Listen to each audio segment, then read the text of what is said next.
Assalamu алейкум, урматтуу туугандар, бардыңыздарга Алланын рахматы, райымы, мээрими тынчтык болсун. Эскерткиле, эскертүү момундарга пайда берет дейт. Дагы бир хадисте айтат, өзүңө каалаган жакшылыкты башка кааламайын, толук мусулман боло албайсың дейт.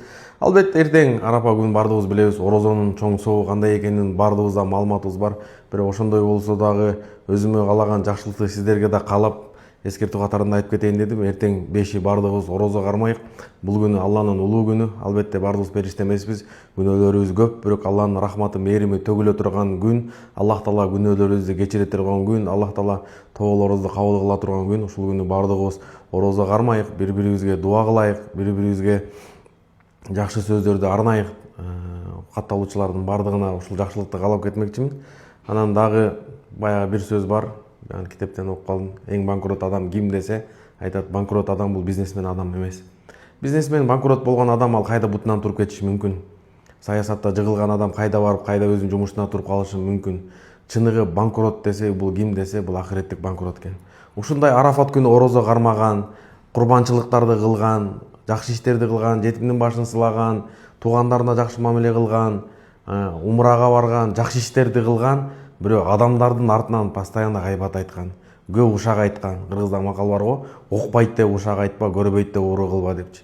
Ошо банкрот адам барганда ушунча сообу менен барат экен. Арафат күнү ушунча орозо кармаган күнү менен, ушундай жакшы күндөр менен барганда, ал эмне кылган? Адамдын аброюна шек келтирген. Аллах Таала биздин өзүбүздүн күнөөбүздү кечирет, бирок адамдын аброюна шек келтирген, адамдын артынан сүйлөгөн күнөөлөрүбүздү кечирбейт, ошол адам бизди кечирмейинче. Анан эртең эмне болот? Кыяматта жолугушуу күн болот. Ал күн адилеттүү күн, ал күнүн аты кыямат. Ошол күнү адам ушунча сообу менен барып, тигини гайбат кылган, буну ушактаган, жашына ол комментарий жазган, артынан гайбат кылган, тухмат кылган, зулум кылган, ошолорго бардыгын сообун тияка берет, курбанчылыгын берет, орозосун берет, жакшы ишин берет, жума намазын берет, айт намазын бардыгын берип отуруп банкрот болуп калат экен. Эчтекеси калбай алган адамды, ошол адамды банкрот деп айтат экен да. Андан дагы жаманы калбай калгандан кийин эми bundan да башка үчүрөт адамдар толтура. Тиги достор менен атканда бунун артынан гайбат кылгансың, шерине тигинин артынан сүйлөгөнсүң, бекин ол тигинин артынан комментарий жазгансың, тиги көрбөй калганда гайбат айткансың, тигинин артынан таш кырткансың, алар да өчүрөт деп турат. Аларды эмне кылабыз деп айтат, эми сооп калбай калабыз деп айтат, эми алардын күнөөсүн мойнуңа ал дейт. Урматтуу туугандар, ошон үчүн бардыгыбызды банкрот болуп калгандан Кудай сактасын.